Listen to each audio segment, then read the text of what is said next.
thank you for coming.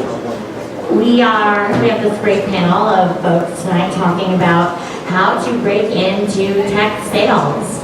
I'm Karl Betts, the founder and CEO of Betts Recruiting. We recruit revenue generating talent for mostly tech companies across the US and in Europe. I'm also going to have each of these lovely panelists introduce themselves as well, so you know who you're hearing from, and then we'll get going on the questions. Thanks, Carolyn. I'm not regularly referred to as lovely, so I would say 6:04 p.m. you made my day. Rich Liu, I lead corporate sales here at MuleSoft. Been here for about a year.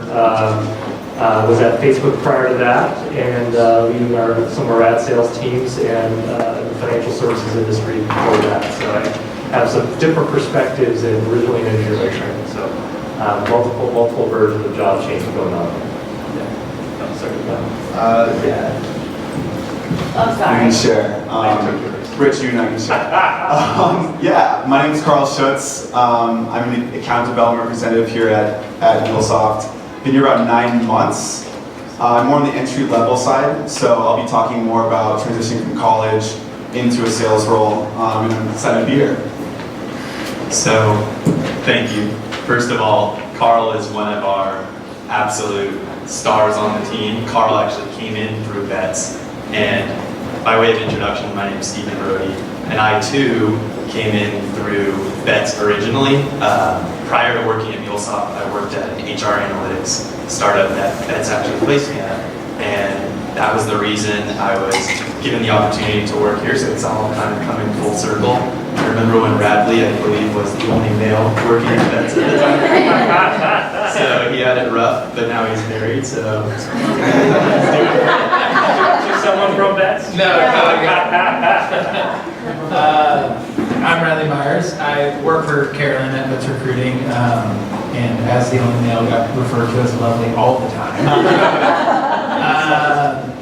And I've been there about 4 years. Like Carolyn said, we help staff and recruit for revenue generating people at mostly tech companies in the Bay Area and around the world. And right now, I run the recruiting side, so manage a team of recruiting managers who basically run the recruiting function of our business. Great. Okay, so Rich and I go way back, and prior to coming to MuleSoft, you worked at Facebook. So, fill me in on that transition and what made you decide to move from big, large, mostly B2C company as we all see it to an enterprise SaaS company here at MuleSoft? Yeah. So it's an interesting transition, and most of the people at my at MuleSoft side have heard this one from me. But for me, what led me from financial services to tech to start with, and Facebook was probably not unlike a lot of the folks here. Just seeing this industry take off, tech industry in the Bay Area, incredible momentum it's had, and so I really wanted to be a part of that. Right, saw this innovation happening. A lot of the culture in tech really resonated with me. But I went to Facebook at a time when it was not much bigger than MuleSoft. So we were a little over 1,000, 1,500 employees, and the part of it I loved the most was this growing, building out the team, trying to figure out how we were going to convince the world to invest in social media, invest in mobile in terms of advertising. But as good things, as good companies tend to do, they tend to grow. And for me, what happened was over time it felt a little less like trying to shape the company and really build it fundamentally and set the culture to, hey, we got this really good thing going, let's just keep it on the tracks. And so as a sales leader, it was more about hitting numbers and keeping the team going. Why that's important in my move to MuleSoft was because I was particularly looking for that. Right, when you think about tech companies, there are a lot of different flavors of tech companies. HP, you got the Silicon Valley, Pied Piper and someone's house, probably in Los Altos Hills. And anywhere in between. And MuleSoft is sort of at that stage where you have startups that are trying to keep the lights on and sort of figure out if there's an initial funding event or product, and if you get that funding, maybe you're trying to work out product market fit. We sort of have that already, just as Facebook did when I went there. It's more about trying to figure out, okay, well, the decisions we make now are the difference between being $1 billion company and like a $10 billion company. And so those are the fun ones for me. Being in a spot where I'm not trying to take that crazy risk of, oh man, is this thing going to be around in 6 months? Yet still doing a lot to be able to shape what is the culture of this company going to be? How are we going to go to market? Are we going to verticalize or go regional first? What is the makeup of the type of person we want to hire? And those are the fun things to work on. And I think at a company this stage, that was really what I was looking to get back to. At that sort of right time, but also, again, for a company that was doing something that was pretty big and meaningful. That's not, again, I have friends that work at these companies, but not getting cookies faster at 11 p.m. We're not sexy, but it drives big impact. And so right scope, right time. Awesome. A lot of strategic decisions being made around here, and that's exciting for you to be a part of it. It's lovely. Okay, so Karl, for those of you guys who don't know, Karl graduated from Dartmouth. He was a Fulbright scholar, and then decided to come here in MuleSoft. So I'm sure this wasn't the only opportunity that you had presented to you. What were the factors that helped shape your decision of choosing this as the place to be? Thanks for the introduction. Yeah, that's an interesting question. I mean, I think similar to Rich, I wanted to come to San Francisco because I wanted to be in tech, right? But that's an easy decision to come to. And it's interesting to me how my decision kind of evolved throughout the interview process when I came to San Francisco after being in Korea for a year. And I think initially I was looking for something relatively general. I wanted kind of that sweet spot that Rich was talking about where it's not too big, not too small, that happy medium, and I wanted kind of a product that could sell itself, things like that were pretty general. And I think after interviewing in a lot of places and getting a better feel for what was out there and what's exciting to me, well, ultimately, my decision came down to working at kind of two things. One, I wanted to work at a company that was winning, right? So size, large or small, honestly doesn't matter as much as just having this momentum where our company is winning and it's going to attract other winners there, right? That was really powerful to me, and you can kind of sense that when you're here. The second thing was the people, right? So I remember going out to drinks the night before I had to make my decision with some of the team members here, and I was really impressed by the people I met. It sounds super cliche, but I think maybe a better way to think about people, other than like, I like these people, these are like good people, is to think about, would you be challenged by the people here? I could have gone to a bigger company, right, where it would have been pretty comfortable, like early retirement. But I think here I feel pretty challenged by the caliber of people who are working here. Again, they're winners. It's a winning company, and that applies to MuleSoft. But I think you can apply those rules generally as well.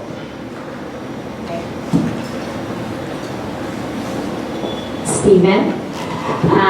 So Steven, I was kind of half listening to your introduction because I've known you for a long time. But he, went from being a sniper in the military to technology sales, and from HR technology to enterprise technology. Walk me through your decision-making process, or walk all of us, please. Yeah, and actually there's a lot more similarity to my story than you might think. So when I was in college, I thought I was taking a PE class at 5 in the morning, and I should have known there's no running classes at 5 in the morning at UC Santa Barbara. And it turned out to actually be an ROTC class. And what was attractive to me, that is a true story, unfortunately. So maybe I'm not the caliber of intellect that Karl's. However, it's neither here nor there. And what ended up happening was I realized, quite frankly, for anyone who's ever met anyone who did ROTC in college, it's quite hit or miss. Half the individuals were really, really hyper-focused, and half were just sort of following their family or had some other reasons, and it actually was sort of a comfortable path. And what struck me about the individuals who were taking this path was half of them, the half that I'm speaking to, the sort of A players of the group, were intently and laser focused on really just doing the most difficult thing possible. And at 19 years old, you know, truth be told, lacking some direction, the appeal of that, just knowing that at 22 years old, I not only would know what I would be doing when I graduated from college, but I knew I'd have one of the most difficult jobs in the world. And quite frankly, we were engaged in 2 wars at the time, and my mom probably shouldn't have taken me to all those Civil War battlefields. Because it's always interesting to me, and as a student of history, that was appealing too. So, long story short, by way of ROTC, I actually ended up declining my commission when I found out about Ranger Regiment. So, Ranger Regiment, for those of you who aren't aware, is the premier Army Special Operations raid force. So, they basically have the mission that you sort of would assume everyone in the military did. They played a hell of a lot of video games. And that was literally the hardest thing I could have done. So we started out with 360 people in this pipeline and ended up with 16. And come 2-3 years later, 4 of those people were probably still in the unit and had washed out at some point. So 5 combat deployments later, I had the option to stay in. I had already re-enlisted, or get out. And I was from San Francisco, so naturally I'd been coming back to San Francisco and then really sort of felt the tech boom, if you will. I also lost a lot of money in 2008 thanks to the other tech boom. But coming back here, I connected with some mentors, and what they said is, look, you kind of have 2 routes you can take right now. You can go get an MBA, right? That's sort of the conventional leaving Army Special Operations path, is like, go get an MBA and work for gold. And quite frankly, there was very little room to be impactful in my mind in a role like that. Like, I didn't want to be another face in the crowd. I didn't want to sleep under my desk either. I had slept in a room with 10, 11 guys in a really hot tent. So I was kind of over crummy sleeping, living situations. And I was given the advice like, hey, look at tech. Like, the thing that tech and tech sales in particular recognizes is core foundational skills, right? It's not about experience, it's about trajectory. It's not about domain expertise, especially in a role like this. It is about your ability to embody a learner mindset and quickly pick up on a role and perform and innovate. And at the first company I was at, I was really lucky that Bets placed me there, because the leadership sort of brought me on board with the understanding that, like, hey, you're going to be the first SDR on this team, and then you're going to build it. And I was like, well, what's an SDR? And it was sort of a trial by fire, and I think that's the best way to learn in a lot of ways. I also think what we have here, where you're really like getting an MBA in sales in 4 weeks, is another great way to learn.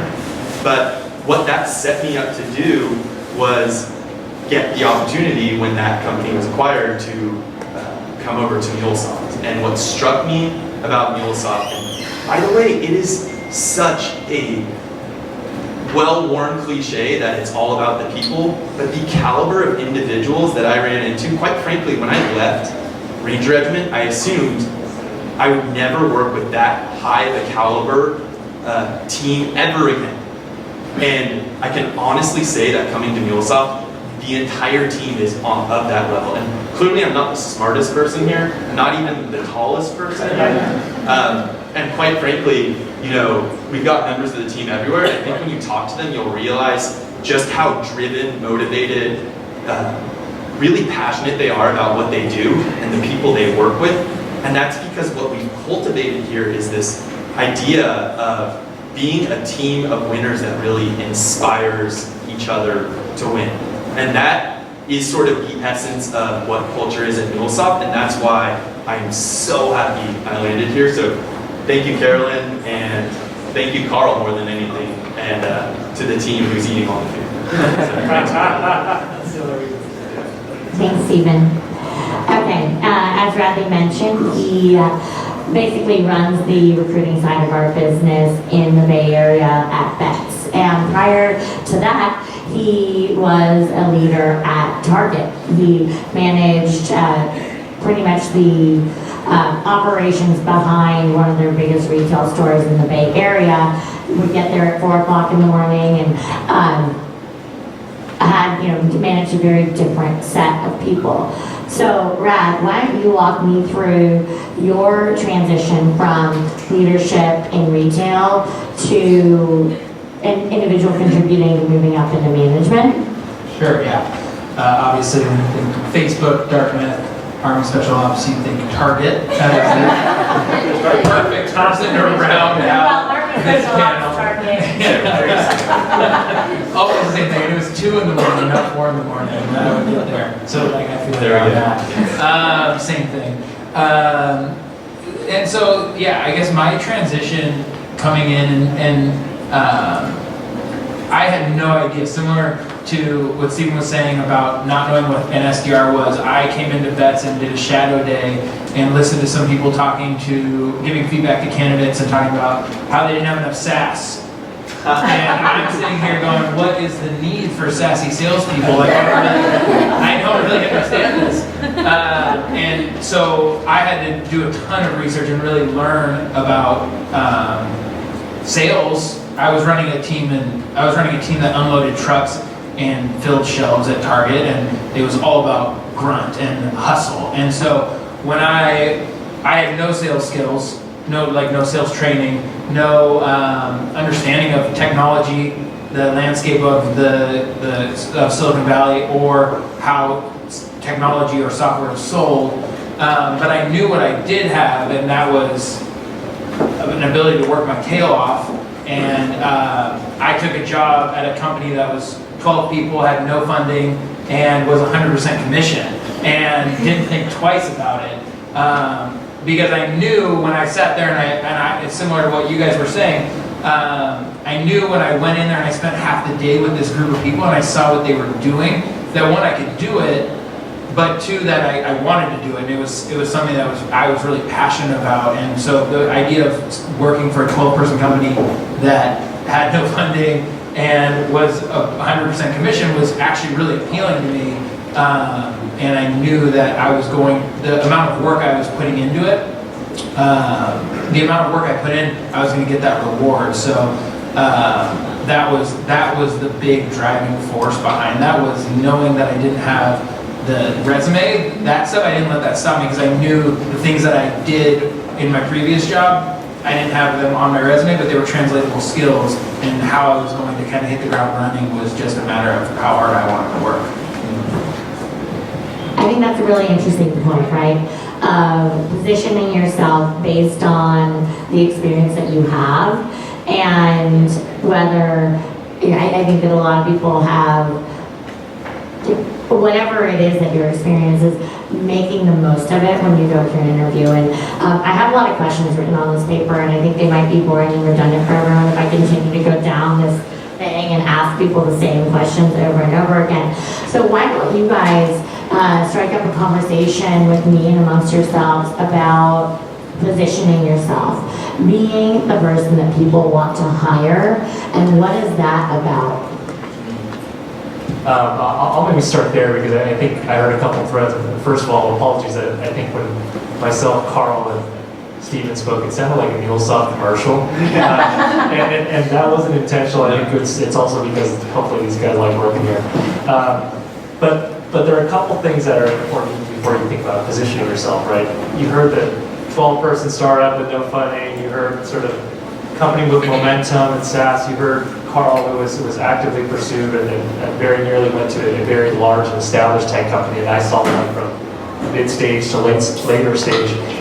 It is a lot about sort of finding out where the company is and what you're playing for, right? So when you're going to a new company, Radley had to go figure out what the sale was. The type of people that are gravitating towards those types of roles, he's a gunslinger. He's going to go figure it out. He's in the frontier, right?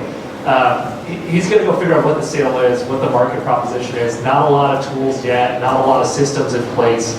That's a very different adventure to have than going to like a Facebook or Google or LinkedIn or Salesforce now, where it's sort of you have the sales system, you know what the tools are, you know exactly who you're calling, what the pitch is, and you're sort of going to do that really well. And I think that's sort of run at a set play really hard model. And then MuleSoft is probably somewhere in between where we're quickly graduating towards that world, but there's still a ton of creativity, a ton of needing to try to figure out the tools to use, systems to pitch, and so on. But it's important to sort of know for yourself what those companies need most at that phase, and also asking those questions when you go talk to those companies, and sort of knowing where you like to play. I'm terrible at that environment where you got to figure stuff out on your own. I'm going to do paralysis by analysis and get nothing done. Yet I also don't do great where there's, I'm not, a lot of the stereotype is that some athletes will make great salespeople because they go to that sales model and they're so disciplined at following a routine. That's sort of not where I play best too. But the translating, the positioning yourself piece is, for me, I didn't go to Facebook to sell, even though I was running inside and direct sales teams in financial services.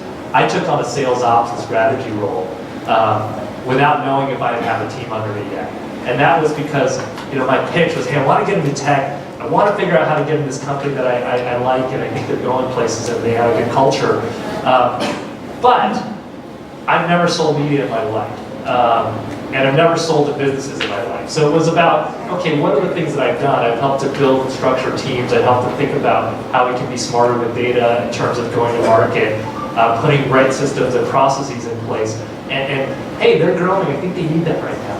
So that was actually where I went in and moved towards ops to account management to sales through the course of several years. So it was really about that angle of not saying, I can have the job I want right now there, but how do I work my way to it and have a credible story to go interview and compete as the out-of-the-box candidate? Yeah.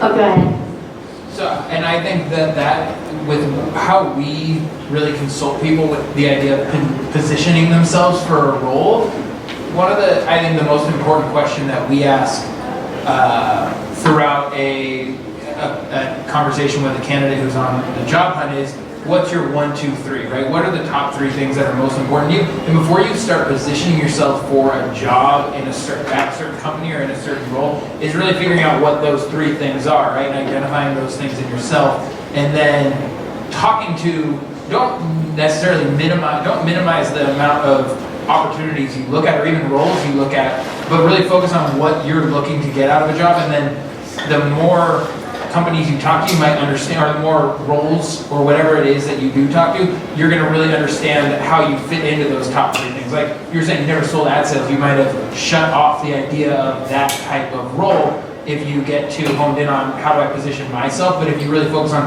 what I want and how the company's going to fit that, you end up surprising yourself where you end up and kind of where your career takes you. Well, yeah, and I think that what he also did well was looking at what his prior experience was and figuring out how that can fit into the company, right? Because especially as a junior, and you weren't junior at this time, but sorry, okay.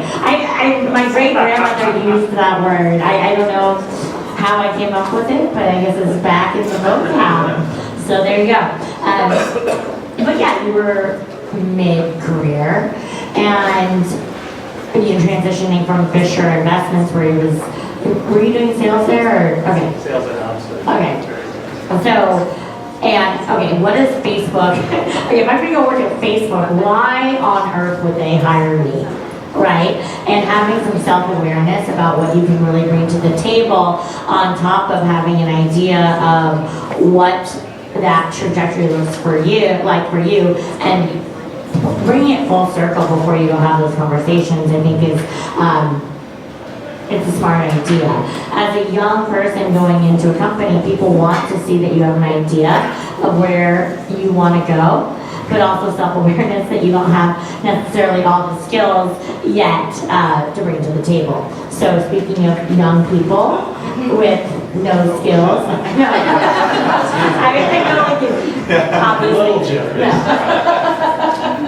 No, that's true. I mean, I think what it comes down to is you got to have a good story, right? Like, who are you? And you got to be able to, at least for me, it was really important to be able to, especially with someone, I studied history, I spent a year in South Korea. I think it's really important to, it's kind of the elephant in the room, like why tech sales from there. I think you just got to package up your experiences, weave a narrative around it that's hopefully convincing, and that's hopefully true.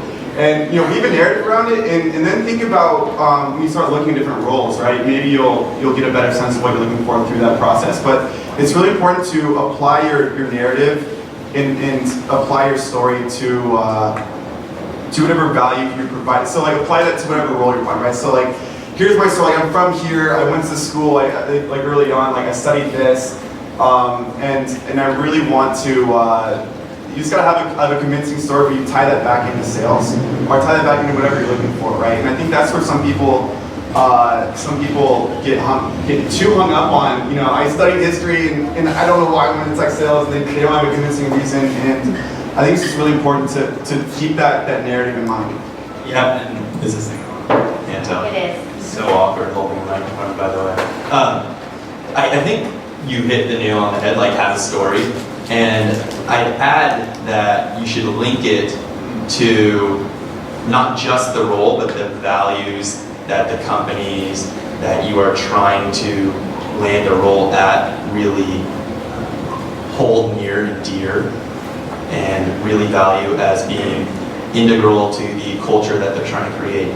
For me, to answer your question, how did I weave my experience into tech sales? Quite frankly, leading a sniper team or leading a team of Afghan commandos or kicking down doors in Iraq and Afghanistan is not super relevant to tech sales. Figuratively. Yeah, quite literally. So the reality is, in spite of that, what I realized was relevant is like leadership is leadership is leadership, right? And I just did some weird accounting thing with my hand and ended up with this.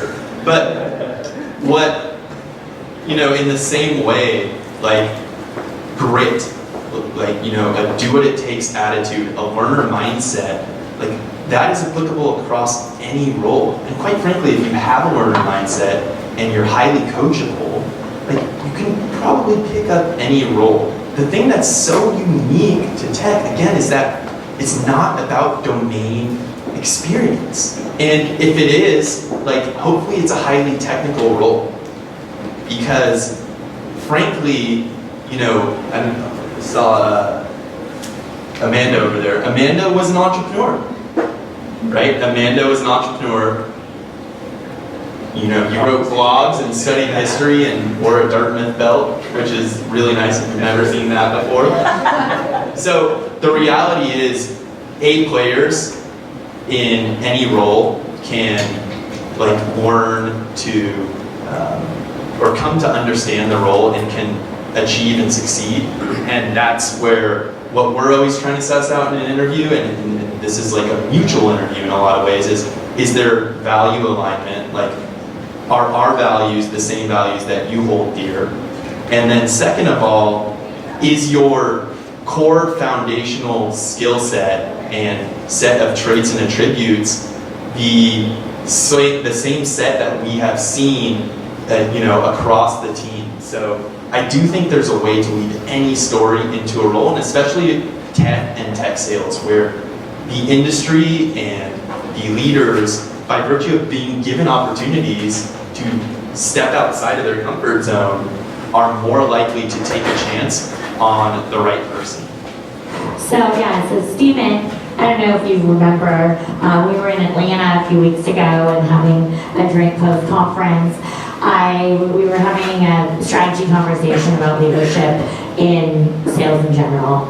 And he gave me this analogy from the military of at any moment, anyone on my platoon could get blown up.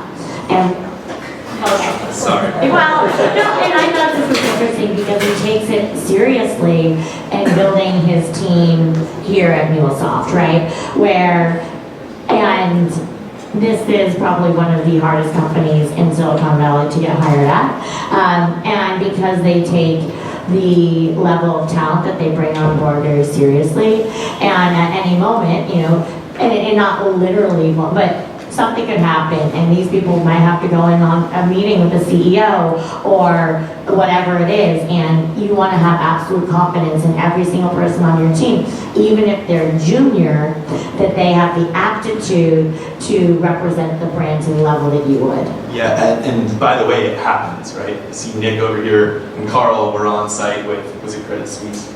State Street. Sorry, some bank, who will remain unnamed. Because their AE was in transit and in travel. And quite frankly, the handover was so seamless that I doubt the prospect truly knew the difference. That is an absolute testament not just to Karl and to Nick and to the team, but to the fact that that's the standard we hold ourselves to. And what Carolyn's alluding to is this idea of succession, right? You should be able to do the role 2 levels above you. And you should have that confidence that you can. So if you're an SDR, if you're an ADR, as we call them here, you should be supremely confident in your ability to go and run a discovery call in lieu of your AE not showing up, or even go on site and add value to the conversation. By the way, this happens. Like, it does happen, which is why it's so critically important to plan for it, to hold yourself and to hold the team accountable to maintaining that level of expertise and credibility. So it happens, and in the same way, like, I want everyone working for me to be gunning for my job, right? And I told Rich, like, I'm gunning for you. And he's good with a gun, too. Makes me feel really But unfortunately, they didn't teach me Kung Fu or Jiu-Jitsu or anything of consequence, so I'm pretty worthless in close quarters. But no, at the end of the day, it is a reality, and I think everyone here really embodies it, and that's what's really fulfilling about this team, is the brand that they have built. Karl, Malik, Jess, Amanda, Maura, Zach, like, the brand that they have built, and go talk to them about it. Like, the team comes and asks them, you know, regional vice presidents of sales with 20 years of sales experience, come and ask them for advice on how to better gain penetration into a certain territory, and genuinely values their feedback and input. That is huge. So I think that can exist at any company. We're lucky that we have it here. But if you really view what you are doing and the role that you are playing and the expectations that are levied upon you with that sort of sense of not just urgency, but just like real passion and drive to be great, I think it's possible anyway. Great. So on that topic, Rad, you know my question here. I know it off the top of my head. I don't know why I'm in my paper. But, you know, in terms of, I think we were just talking about positioning yourself to be the right person for the job.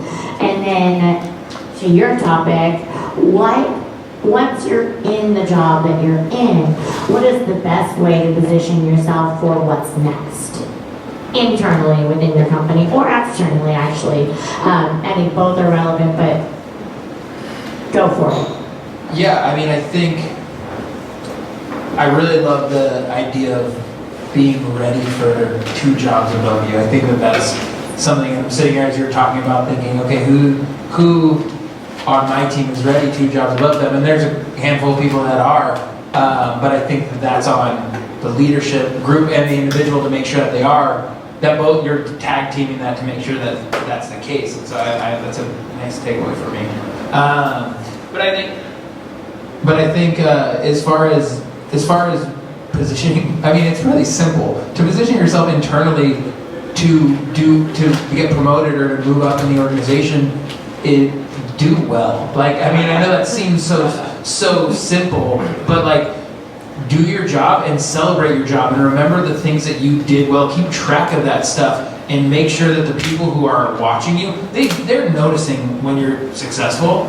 But if they're not, make sure they are, and don't be annoying about it and be like, hey, did you see what I did this week? Hey, I did, like, not when you just do your job, ask for praise, but remember the big wins and remember the things, I can just talk too. The things that, the things like Steven's bringing up where Karl, like your boss is gonna know when you're doing those things, your manager, and the more that you show them that that's important to you, the more that then gets up to their manager, and then it is 2 layers above. So do well at your job and remember it and celebrate it and reflect on it, so you realize what you did well, and so it becomes repeatable. And once you make it repeatable, then you're going to help those around you make that process repeatable, however it works for them. Then you're already doing the job of the next person in line, right? And if the company you're working for doesn't recognize that and see that, then you're positioning yourself for an external role that is the next step. So I mean, it really is, it seems really simple, but I think the key part about it is to not just do the job and walk away from it, but to reflect on it, what you did well, how you could improve it, how you could tweak it, and then make it that repeatable process. We talked a lot about you're interviewing for your next job every day, and sometimes it feels like, hey, when the next role is open, I'll know about it and interview for it. But usually, if you have that mindset, when the next role comes available, you're already not competitive for it, because the people who get it are the ones that are sort of regularly working towards that, right? If I know what I want to work towards, then hopefully I'm working with my managers and my mentors and those around me to start building those data points and putting them on my resume and my LinkedIn. So, if Karl wants to be a people leader one day, it's not like, oh, hey, you've been here 2 years and the role comes available in the interview for it. Hopefully by that point, he's already demonstrated and started doing those things, to Steven's point, right? And the other point of that is a lot of times where jobs don't come around is sometimes it feels like, okay, if I do this for X amount of time, I should get that. It's more around when that thing comes available. It's all, when I look at hiring people, Steven's job, when he takes mine and his job will become available, it's going to be a question of not, okay, who's qualified to put that person in the role. It's out of all the people internally and externally at this company, who's the best suited and who's proven themselves. So it's not everybody who's met the bar that gets promoted, it's who's actually the best out of that group when the need comes out. So I think that's a different mindset that it took me a while to get to, and when I first realized it felt really unfair, because it's like, hey, I've done all the things that are on this expectations grid or on this role spec, how come not in the next role yet? And it's like, because that other person's done more and actually built the stronger brand and actually demonstrated more. Yeah, that's a really good point, right? When leaders are looking at people to give additional responsibility, there's a lot of data points that people take into consideration, right? Performance, attitude, and I think those two are far away, and just the natural leadership capabilities and how they're seen by their peers, right? Karl, you've been here for 9 months, or give or take. Anecdotally, what have you seen of the people who have been promoted from your role into corporate sales, that, a few attributes or anything that you can share with some of these people that might be looking to get into technology sales? That's a great question. I mean, I think you can be really good at the SDR role, but hopefully we don't all aspire to be sales development representatives for our entire lives, right? So I think you can get really good at your role and get really caught up in like hitting your number every month, or like doing all these things to really like crush that role.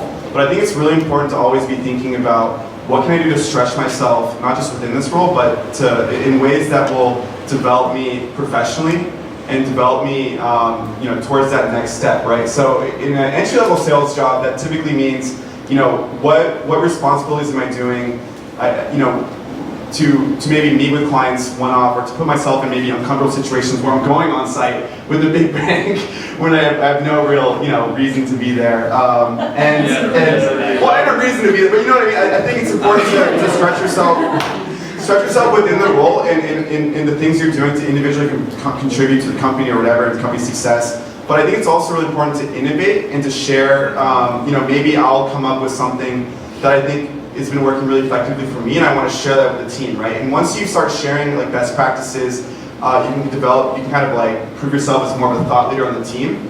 And I think it's always important to think about, how can I stretch myself beyond my role how can I, share best practices with the broader org and drive the broader business forward, but also think about, professional development. And, I enjoy writing, so I want to think about how can I, write more, and meet more people. If I want to be a people leader, like just put myself out there and get myself in situations to speak at panels like this tonight. I think it's just really important not to get too caught up in a specific role and think about what's next. And one thing I'd add, and Karl's done this really well, and so have a lot of people in this room, is, if you're at the right company, we're gonna make sure that we are continuously having a conversation about your professional development. Like, wherever you work, your leaders owe that to you. Now, that's deeply ingrained in our culture. Some companies it might not be, but that doesn't mean the onus is on the company to drive your professional development. The analogy that we use a lot here, and maybe I just beat it into submission, is if you think about, flying a plane, right? Like, you are the pilot. That is, if professional development is flying a plane, you are the pilot, and your people leader, your manager, and really should be the co-pilot. So we're not going to grab the stick and tell you where to take it, right? You know the course that you're charting, and in a lot of ways we can help you stay on course. But if you're flying into a mountain and you're about to, hit and it starts beeping altitude, we're going to pull the stick up. But at the end of the day, there's a sense of ownership that you need to take for your professional development. And there is an element of building your brand, but I don't think that needs to be a conscious effort, contrary to what a Dory Clark would say. Because what a Karl and a Malik and a Nick and a Zach have done is position themselves to be incredibly credible in this organization by virtue of just delivering incredibly high quality work, to Radley's point. And people start to catch on. Hopefully your team is celebrating you and sharing that with the broader field so they're aware of that. But what we face constantly, Rich and I and the leaders in the UK and in APAC, is we have RVPs knocking on the door saying like, hey, these two people are ready, like I'm pretty sure they're ready, like I want them on my team, right? I've got 2 AE slots opening up in Q3, I think they're ready to go. And that is just by virtue of the incredible work that they're doing. By the way, those roles that they don't even know they're being pulled into are junior field sales roles, like knock on the door and sell 6-figure deals type roles. This isn't VV, SMB, inside sales 1, right? Like this is a real enterprise field sales rep. So that is what happens when you are absolutely dedicated to just delivering high quality work and in turn building your brand. Maybe we should do an acronym check. Do people know what RVPs, SDRs, CAEs? Okay, because that might be helpful. Just thinking about the audience, and actually I didn't know this either. Yeah. So I don't know if you can ask. No, you guys raise your hand if you are picking up all these acronyms. You are. You raise your hand if you are not. Okay. A lot Thank of you people. for your honesty. I think it's helpful to know, when you think about sales and tech, just sort of taking it back a level, right? You sort of have field sales, you have inside sales, and then you have upstream of that marketing or lead development, sales development. So in general, when Karl talks about an SDR role or an ADR role, in account development, sales development role, it's a version of inside sales. So really working the prospect into business, understanding who these accounts are, mapping out territories, where should we go penetrate in, and really getting that initial traction. In our version of the sale, that's actually where a lot of the bread and butter is made, because where we decide to hunt is where we decide to invest a year-long sales cycle in a lot of people's time. And then within that, you have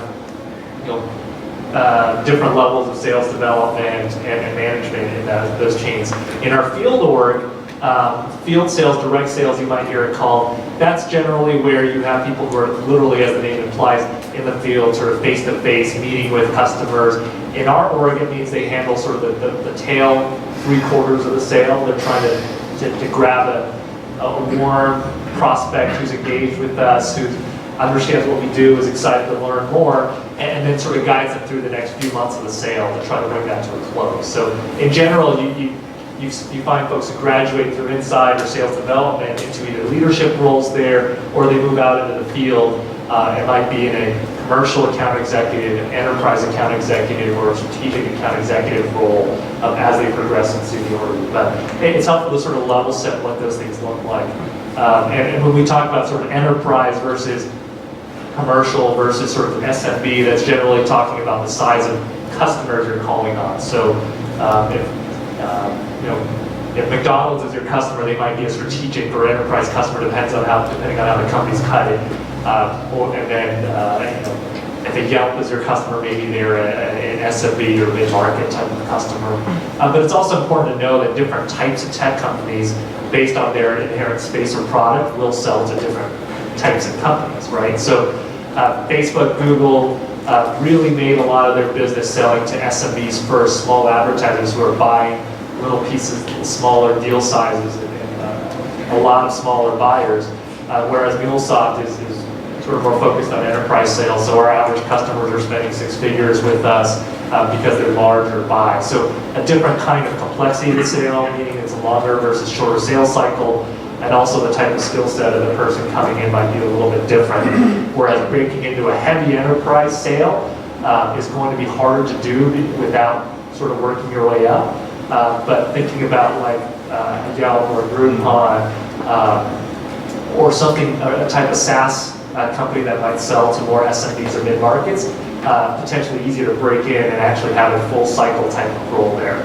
But know that there are trade-offs, right? You get sort of the boxed in, full sales cycle, shorter sales cycle deals that you might do at a pretty simple SaaS company that helps you do recruiting SaaS, for example, like the company I consulted for. That you can get in pretty quickly, learn it, know exactly who you're selling to, sell to those folks, influence a small subset of people, close a deal in a few weeks, versus needing to know the IT buyers, the business buyers, and actually navigate a pretty complex sales cycle. In this case, when Steven talks about moving into a field role in an enterprise sale, that's generally something that's pretty hard to do because those roles typically take several years of experience before ever having a shot at, which is why it's a nice career path here. So I think that was a little convoluted, but hopefully helpful to start deciphering enterprise, commercial, strategic, all the different terms. Absolutely. And that is, it is rare to see people moving from that lead generation role into closing $100,000+ deals, which is a unique opportunity here.